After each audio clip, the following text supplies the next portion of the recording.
42주년보다 더 중요한 것이 있습니다.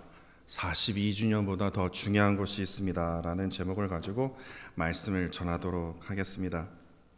저번 주 월요일, 화요일이에요. 역시 줌이 있으니까 참 편하더라고요. 제가 어떻게 이분을 만날 수 있을까, 뵐 수 있을까라는 생각이 들었지만 이번 주 월요일, 화요일 저녁에요. 줌으로 목회자 세미나가 있었습니다.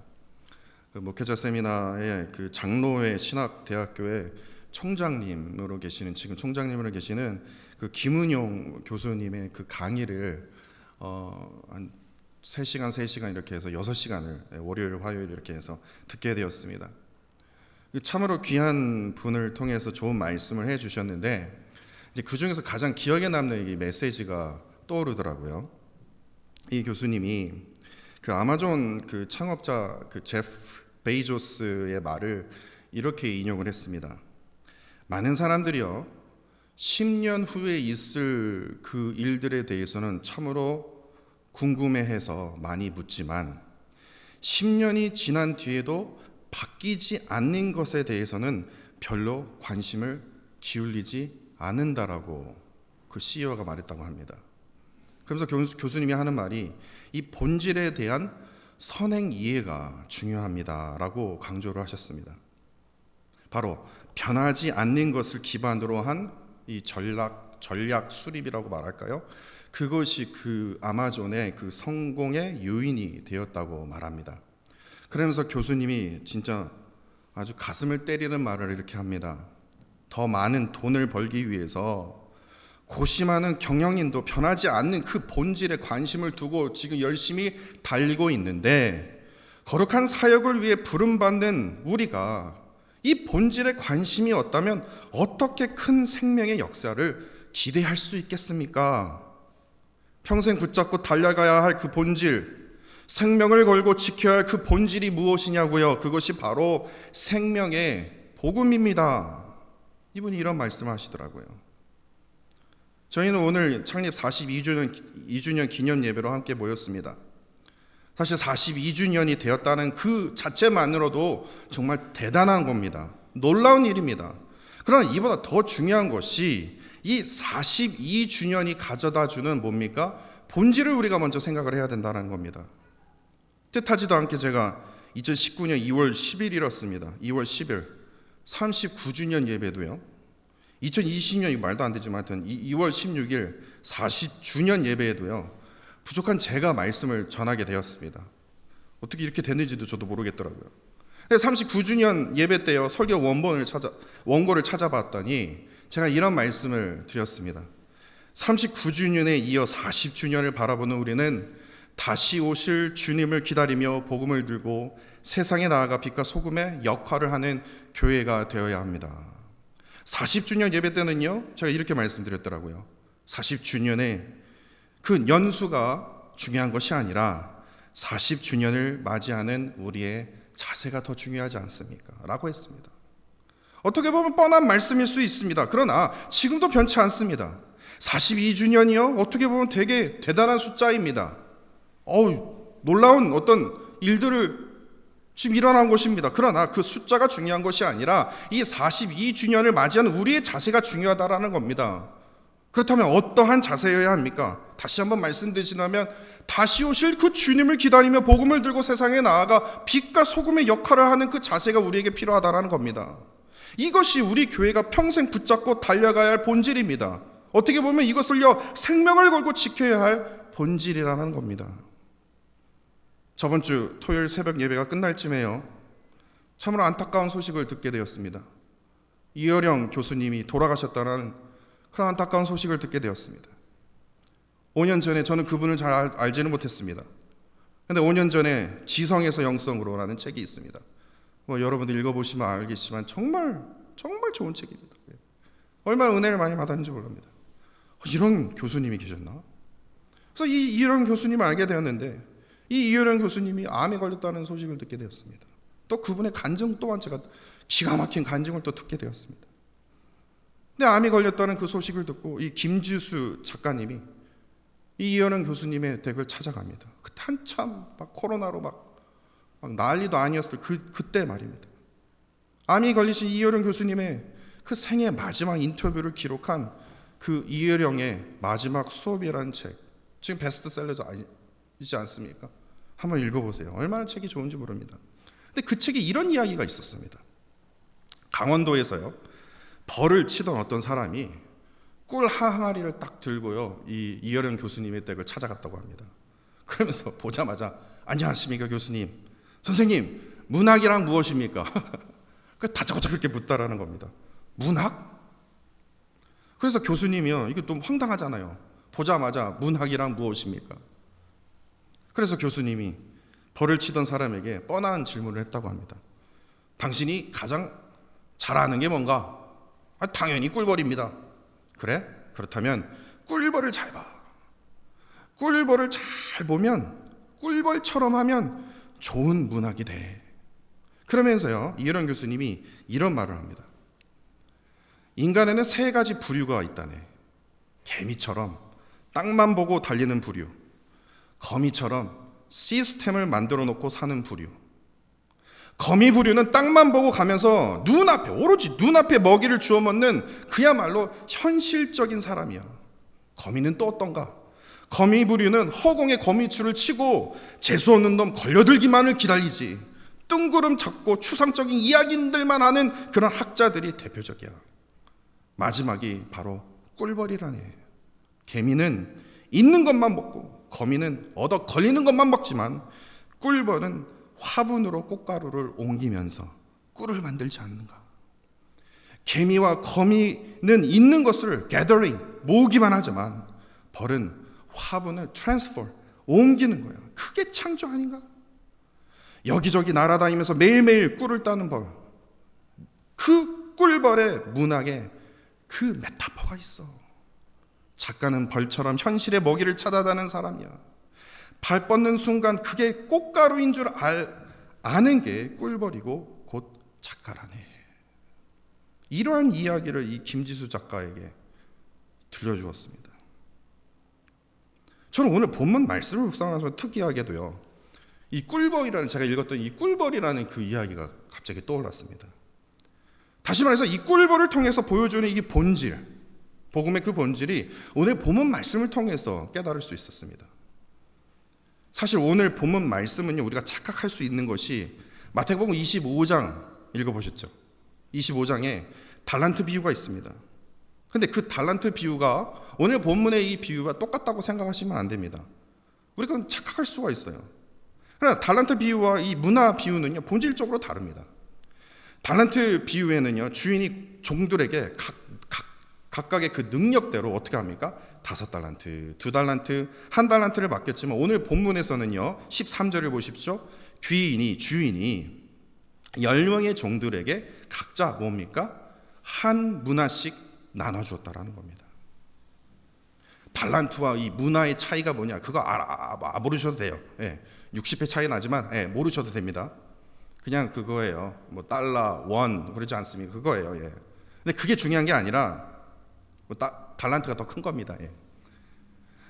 10명의 종들이 각자 한 문화씩 이렇게 다 10명에게 나눠 주었는데, 달란트 비유는요, 주인이 타국에 내가 가야 하기 때문에 종들에게 소유를 맡긴 거지만요, 문화 비유에서, 오늘 본문의 비유에서는 12절을 보시면 이 주인된 이 귀인이 왕위를 받아야 하기에 10명의 종들에게 한 문화씩을 나눠준 겁니다. 틀린 거죠. 그리고 정말 특이한 점이 있다면 달란트 비유에서는요, 주인에 대한 이 백성들의 이 생각과 말이 기록이 되어 있지 않습니다. 그러나 그 문화 비유에서는 귀인에 대한 이 백성들, 이 주인에 대한 이 백성들의 생각과 말이 기록이 되어 있지 않습니까? 14절을 보십시오. 백성이 그를 미워하여 사자를 뒤로 보내어 이르되 우리가 이 사람이, 이 주인이 우리의 왕됨을 원하지 아니하나이다. 왕 되려고 지금 가는 거 아는데 저희는 당신이 우리의 왕 되는 걸 제가 원치 않습니다 라는 뜻입니다. 그렇다면 이 문화 비유에서 등장한 이 귀인이 누구를 말하는 것입니까? 바로 예수님이십니다. 왜 예수님께서 이 말씀을 하셨을까요? 당시 유대 종교적 지도자들은 하나같이 예수님께서 보여주신 모든 그 언행들과 그 모든 행동들이 정말 혐오할 정도로 너무나 싫어했습니다. 더욱이 예수님이 메시아로 오셔서 왕이 된다는 사실을 절대로 용납할 수 없었던 것이죠. 그럼에도 예수님께서는 세상을 구원하시기 위해서 어떻게 하셨습니까? 십자가에 달려 죽으셨고 사흘 만에 부활하셨다라는 겁니다. 결국에 우리 모두를 위해서 구원의 길을 여셨죠. 근데 거기서 끝나는 것이 아니라 부활하신 이후에 제자들에게 다시 나타나셔서 땅끝까지 복음을 전하는 그 사명을 맡기시고는 하늘로 승천하시지 않았습니까? 그리고 결국에 거기서 끝납니까? 아닙니다. 하나님께서요, 예수 그리스도를 통해서 뭡니까? 왕위를 허락하심으로 이 땅에 다시 심판하시러 다시 오심을 지금 오늘 비유를 통해서 예수님께서 우리에게 말씀하여 주신다라는 겁니다. 그런데 오늘 우리가 좀 더 집중해서 우리가 살펴보아야 할, 생각해 보아야 할 것이 바로 귀인이 왕이 되어 다시 돌아온 이후의 일입니다. 16절입니다. 16절에 첫 번째 종이요, 자신 있게 나와서 지금 주인께서 나에게 주셨던 그 한 문화를 제가 10개의 문화를 남겼습니다 라고 말합니다. 그러다 17절에 어떻게 합니까? 왕이 된 주인이 어떻게 됩니까? 종에게 10고을을 허락하지 않습니까? 이어서 18절을 보십시오. 두 번째 종이 자신 있게 나와서 10문화를 남기지 않았지만 주인께서 주셨던 한 문화를 가지고 5문화를 남겼습니다. 그러자 19절에서 주인이 그에게 5고을을 맡기지 않습니까? 허락하지 않습니까? 근데 오늘 보면 20절부터 상황이 확연히 달라집니다. 이제는 어리석은 종이요, 이게 본문 말씀에 어리석다는 말은 없지만 제가 그냥 이름을 지어봤습니다. 어리석은 종이 주인 앞에 당당히 나와서 이렇게 말하죠. 주인이여 보소서, 당신의 한 문화가 여기 있나이다. 내가 수건으로 싸서 잘 보관해 두었습니다. 이렇게 말하지 않습니까? 그럼 이 어리석은 종이 어찌해서 한 문화를 수건으로 이렇게 잘 감싸 두었을까요? 21절을 우리말 성경으로 제가 다시 읽어드리겠습니다. 그 말이요, 왜 너 수건으로 쌓았냐 했더니 주인님은 엄하신 분이라서 맡기지 않는 것을 찾아가시고 심지 않는 것을 거두어 가시기에 제가 두려웠기 때문에 그렇습니다. 이렇게 변명을 하는 겁니다. 근데 여기서 자세히 보시면요, 두 가지 변명을 찾을 수 있어요. 첫 번째, 주인은 너무 엄하신 분 아닙니까? 이런 식의 변명입니다. 그렇기 때문에 제가 무서워서 못했어요. 주인은 엄한 자가 아니었다라는 겁니다. 엄밀히 말하자면 주인이 엄한 사람이었다라면 5문화를 남긴 자에게 야, 너 겨우 5문화를 남겼냐? 야, 10문화 남긴 사람 봐봐. 좀 열심히 좀 해. 그러면서 막 엄한 사람이었으면요, 그렇게 했을 거예요. 그리고 종이 10문화를 남겼던 5문화를 남겼던 10고을과 5고을을 상으로 허락해 주셨다라는 겁니다. 특별하게 10고을을 남긴 자에게 더 칭찬을 많이 하고 5문화를 남긴 자에게 좀 약간 덜 칭찬하고 그런 것도 없어요. 두 번째로 한 문화를 장사했다가 한 문화까지도 잃어버리면 큰 벌을 받을 것 같은 어떤 그런 식의 변명입니다. 주인은요, 10명 각자에게 한 문화씩을 맡겼다라는 것은 니그들이 이걸 가지고 좀 불려봐라, 이윤을 남기기 위해서 남긴 것이 아니다라는 겁니다. 왜 한 문화씩 남겼을까요? 왜 주었을까요? 왜냐? 10명의 종들을 믿었기 때문에 그래요. 믿지 않으면요, 그거 주지 못해요. 그렇지 않습니까? 믿음이 먼저, 종에 대한 믿음으로 즉 그 한 문화씩 나눠준 거예요. 즉 주인의 그 믿음에, 그 기대에 부응하기 위해서는 종된 자로서 어떻게 해야 됩니까? 열심히 일하는 종의 자세를 보여줘야 된다는 겁니다. 그게 종의 자세라는 겁니다. 바로 주인이 그 모습을 보고 싶었어요. 실패했든 실패하지 않았든 그것이 중요한 것이 아니라 열심히 하는 그 모습이요. 그러나 어리석은 종은 자기 수준으로 판단해서요, 주인은 오로지 이윤만 남기기 좋아하는 얄팍한 사람이야. 왜 그렇게 해석을 했을까요? 왜냐? 자기가 그렇게 살기 때문에 그래요. 주인이 그렇게 산 게 아니라 자기가 그런 사람이기 때문에 아마도 주인도 그런 사람이야 라는 식으로 오로지 자기 중심으로 해석하고 살아왔던 종이기 때문에 그래요. 바로 여기서 어리석은 종의 모습이 개미와 거미의 모습 아닙니까? 그렇지 않습니까? 개미처럼 그냥 땅만 봅니다. 눈앞에 보여주는 일들만 그냥 덜덜덜덜덜 떨어요. 현실적인 것에 벗어나면 아주 큰일 납니다. 그렇기 때문에요, 어리석어요. 또한 거미처럼 안전한 거미줄을 칩니다. 그 거미줄이 무엇이었습니까? 수건에 안 보이게 안전하게 그냥 가둬두는 거예요. 싸두는 거예요. 그게 다시 말해서 현상 유지만 하라. 현상 유지만 해도 뭐 훌륭한 거 아니야? 참으로 게으르고 어리석은 종으로 주인은 그를 그렇게 여기셨다라는 겁니다. 반면 10문화와 5문화를 남겼던 종의 모습은 어떠합니까? 꿀처럼요, 아주 그냥 열심히 아주 그냥 달립니다. 저 화분에서 이쪽 화분으로 꽃가루를 열심히 막 옮기듯이요, 하나에서 10문화를 남기기까지, 또한 그 하나 문화에서 5문화를 남기기까지 어떻게 합니까? 계속해서 트랜스퍼 하지 않습니까? 창조적일 수밖에 없어요. 형식적일 수밖에 없다라는 겁니다. 그렇게 하지 않으면요, 불가능한 것을 지금 이 종들이 이루어낸 것입니다. 그들에게 현상 유지가 존재할 수 있겠습니까? 나는 그냥 10개만 지키기만 해도 이건 잘한 거야. 그렇게 안주하는 생각을 갖지 않았다라는 겁니다. 다시 말해서 종의 본분을 잃어버리지 않았다라는 겁니다. 그렇기 때문에 이들이요, 신실하고도 충성된 종이 될 수 있었다라는 겁니다. 그렇다면 42주년을 맞이하는 저와 성도님들은 어떠한 종이 되어야 할까요? 개미처럼 땅만 보고 가면서 그냥 오직 그냥 눈에 보여지는 현실적인 것만 추구하는 종이 되실 것입니까? 아니면 온갖 세상의 좋은 시스템, 교회는 시스템에 돌아가야 돼, 좋은 시스템으로 그냥 거미줄처럼 그냥 여기저기 쳐놓고요, 뒤에서 뒷짐지는 그런 사역자와 성도가 되실 것입니까?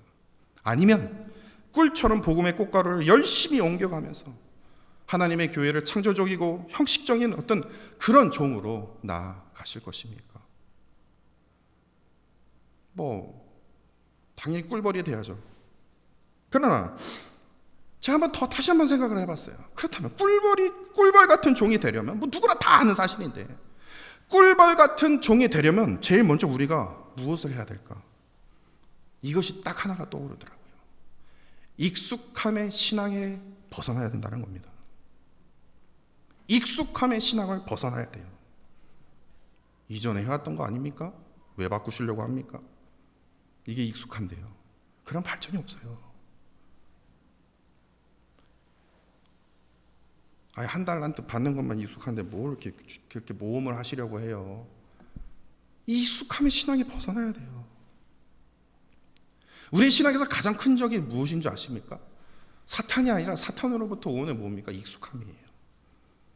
익숙함이 우리 안에 딱 들어오면요, 처음에는 온라인 예배 드리면서 막 머리도 빗고 막 그렇게 했는데, 보니까 보는 사람 아무도 없고 편안하게 그냥 위에만 입고 밑에 했다가, 이제 그랬다가 이제 조금 서서히 어떻게 합니까? 이제는 위에도 이제 그냥 파자마 입고 예배 드리자. 그럼 그게 익숙해지면 이제 그대로 가는 거예요. 예배가 온전한 예배가 되지를 못해요. 익숙함의 신앙에 갇혀 있으면요, 개미처럼 땅만 보게 됩니다. 앞을 보지 못해요. 미래를 보지 못합니다. 오직 현실적인 것만 계속해서, 지금 이게 가능한 일입니까? 지금 있는 것만 하십시다, 이것만 말합니다. 개미처럼요, 그냥 현상 유지하기 위해서 그냥 안전한 시스템만 딱 구축해 놓고 현상 유지만 하면 됩니다, 더 이상 바라지 마십시오 라고 말한다면요, 이러한 교회로 우리가 나아가게 된다면 교회가 어떤 교회가 되겠습니까? 신앙은요, 그러한 신앙을 갖게 된다면 반드시요, 죄송한 말씀이지만 고여있는 물처럼 썩게 된다라는 겁니다. 썩게 돼요. 왜 예수님께서 이러한 비유를 막 달란트 비유도 하셨고 문화 비유도 하셨고, 어떻게 보면 똑같은 말 아니야? 그런데 왜 예수님께서 자꾸만 왜 비유를 말씀하셨을까요? 율법도 있는데 왜 비유를 대가면서 막 어부 등장하고 막 농부 등장하고 막 사마리아인 등장하고 왜 비유를 말씀하셨을까? 왜냐? 지금 이 이스라엘 백성들, 지금 유다 백성들이 뭐에 익숙해 있습니까? 지금 그들이 살고 있는 땅은 뭐냐? 하나님의 나라가 아니라 로마 식민지의 땅입니다. 이거에 익숙해 있어요. 우리는 실패자야, 우리에게 자유는 없어, 이게 너무나 익숙해 있었던 자들이었습니다. 근데 그런 자들을 향해서 지금 예수님께서 선포하신 것이 뭐냐? 그래, 너네들은 실패자다, 너네들은 지금 로마의 식민지의 땅에 지금 살고 있어, 다 포기하지 마, 그냥 땅만 보고 살아, 그냥 안전한 그냥 시스템에 추구하고 그냥 살아. 그게 아니라 하나님의 하늘을 봐라, 하늘을. 하늘나라를 보고서 앞으로 전진해 나가라, 이러지 않았습니까? 종교 지도자들은 계속해서 율법만 강조합니다. 왜냐? 이것만 익숙하기 때문에. 이것이 진리이다, 이것이 진리이다. 근데 예수님은요, 그 율법을 파괴하지 않으시면 완전하게 하게 하시기 위해서 어떻게 합니까? 생명의 하나님의 말씀으로 우리에게 더해 주시지 않았습니까? 왜 그러냐고요? 그것이 본질이기 때문에. 그것이 복음의 본질을 향해서 어떻게 합니까? 예수님께서 십자가를 자신이 직접 지실 만큼요, 우리가 반드시 지켜야 할 본질이 바로 하나님의 나라요, 생명 있는 하나님의 말씀이다. 이것을 알려주시기 위해서 우리에게 복음의 본질을 우리에게 말씀해 주시지 않았습니까? 42주년을 맞이한 저와 성도님 또한요, 예수님처럼요, 이 복음의 본질을 위해서 주님이 지셨던 그 십자가를 지고 주님을 쫓아야 됩니다. 힘써 주의 교회를 섬겨야 됩니다. 목사님이 말 안 해주셔서 저 몰라서 제가 못 섬겼습니다 라는 그런 말이 아니라, 보시면 알 겁니다. 무엇이 필요하고 무엇이 지금 약하고 무엇을 섬겨야 되는지 여러분들도 아실 겁니다. 이제 그것을 보는 눈을 가져야 된다는 겁니다. 우리에게 한 문화를 우리에게 맡겨주셨어요. 10문화를 남겨야 된다, 5문화를 남겨야 된다, 그것이 아니라 수건에 쌓아두는 그런 어리석은 신앙이 되지 말아야 됩니다. 십자가를 먼저 지어야 돼요. 복음을 들고 나아가야 된다는 겁니다. 그렇지 않으면요, 다시 한번 말씀드리지만요, 고인 물처럼 반드시 썩게 되어 있습니다. 썩게 되어 있습니다. 이것이 우리의 그 복음의 본질이 우리의 중심이 되어야 된다는 겁니다. 특별히 오늘 설교를요, 앞서 소개해드린 이어령 교수님의 그 마지막 수업이라는 그 책에서 마지막 글로 설교를 마치도록 하겠습니다. 김지수 작가가 이렇게 물었습니다. 선생님, 이제 마지막 시간이네요. 제가 마지막으로 선생님께 물을게요. 선생님의 삶과 죽음을 우리가 어떻게 기억하면 좋을까요? 그러자 교수님이 이렇게 말했습니다. 저기 있는 촛불을 보게. 촛불이 수직으로 타는 걸 본 적이 있나? 없어. 항상 좌우로 흔들려. 왜 흔들리는가? 왜 흔들리는 줄 아는가? 중심으로 돌아가기 위해서야. 중심으로 돌아가기 위해서야. 나무들이 흔들리는 것도 원래의 자세로 돌아가기 위해서라네. 바람이 없는 날에도 수직의 중심으로 가기 위해 파동을 만들지. 그게 살아있는 힘이야. 어떻게 이런 말씀을 하실까? 지금 내가 흔들리는 것도요, 내가 중심으로 서기 위해서는 그거 아닙니까? 오직 전능하신 하나님을 향한 그 중심으로 끝없는 영적 파동을 일으켜야 됩니다. 주일 한번 딱 와서 예배 드리는 걸로만 끝나서는 안 된다는 겁니다. 복음의 본질을 세워감으로 이것이 42주년보다 더 중요한 포인트입니다. 42주년이면 뭐합니까? 복음의 본질도 세워가지 못하면요, 42주년은 전혀 의미 없는 그런 기록으로 남아간다는 겁니다. 42주년을 맞이한 우리 루이빌 교회를 향해서 내가 섬겨야 할 부분이 무엇일까요? 더 나아가 하나님의 나라를 위해서 내가 해야 할 일은 무엇일까요? 그런 참된 자세와 힘이 하나님의 힘이 되시는 저와 사랑하는 성도 여러분들이 되시기를 간절히 원합니다.